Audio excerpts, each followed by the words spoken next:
based on my experience with the 49 millimeters, I can say that the quality of the urethane is high. They are flat spot resistant, and I would say that for a 49 millimeter wheel, they're about as fast as you could expect a 49 millimeter wheel to be. Now, in this part of the review, I decided to take the larger wheels, the 54s that were sent to me by Better Skateboarding, and set them up on a slightly larger setup, a setup that for me personally is a little bit better equipped for riding larger transitions, tighter transitions, and maybe even rougher terrains, because a larger wheel can compensate for rocks and gravelly concrete, and concrete with a real brushed finish to it. So basically I'm going to test speed on this, and by speed I'm not going to just strictly frame that definition of speed into how fast can you go.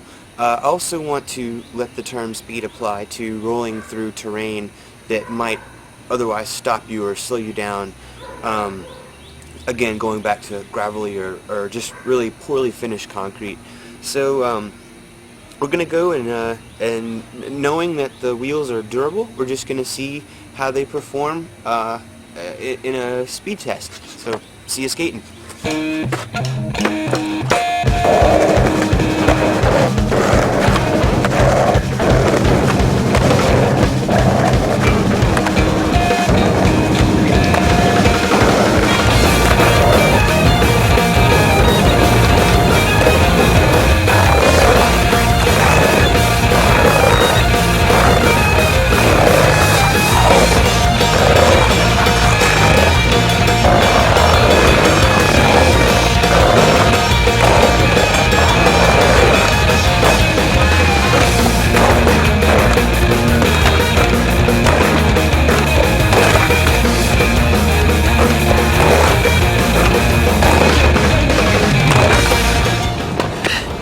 Ouchies again.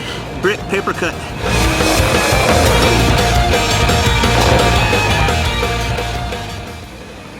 I'm not a fan of prefab skate parks, but unless you live in Oregon and you have a skate park, the odds are you probably have something made out of tinfoil like this.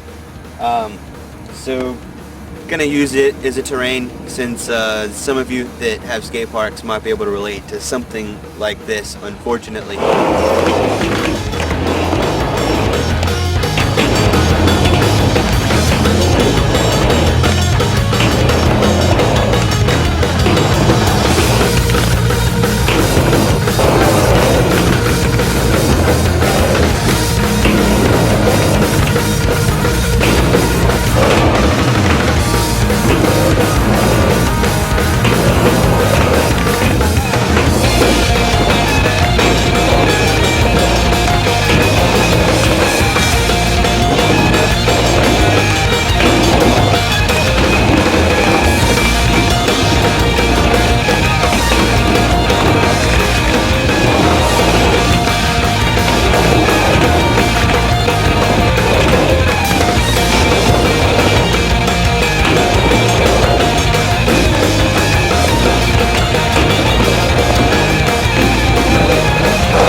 Well, it's not a flat spot, but I did take a chunk out of it.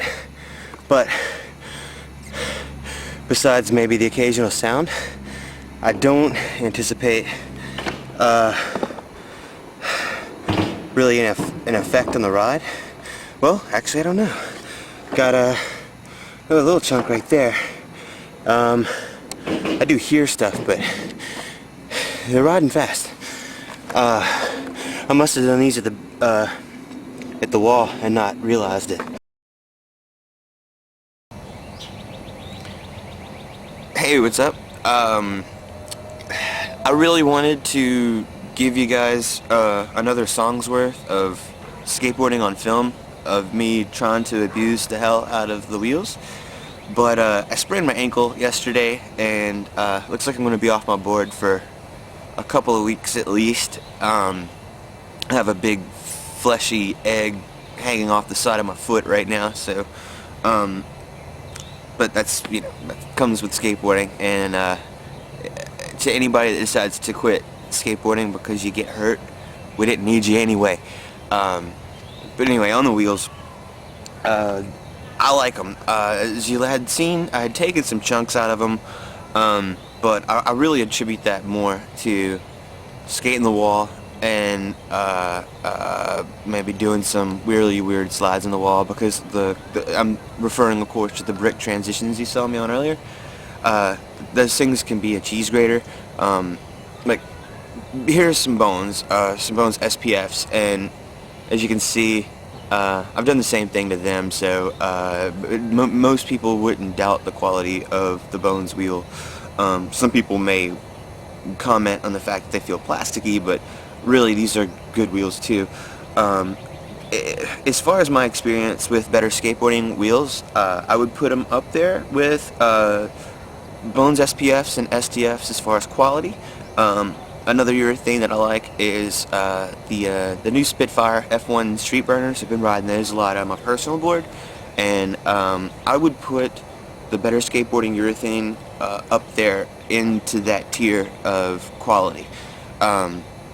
They're good wheels. They are hesitant and resistant to flat spots, and the 52s that I'm riding right now, 54s, I'm sorry, are fast. They are fast. They were fast all up until, you know, the minute I sprained my ankle yesterday, and I would buy these wheels. And one thing, as far as I know right now, the only way that you can get these wheels is if you were to visit their website, which is betterskateboarding.com. But you know, I am an advocate of independent companies, but I'm also an advocate of local skate shops, and I mean skater-owned skate shops. I'm not talking about Zoomies or the mall places or any of those. Those people are all chumps, and or CCS or active mail order and all that kind of stuff. No, skateboarder-owned skate shops.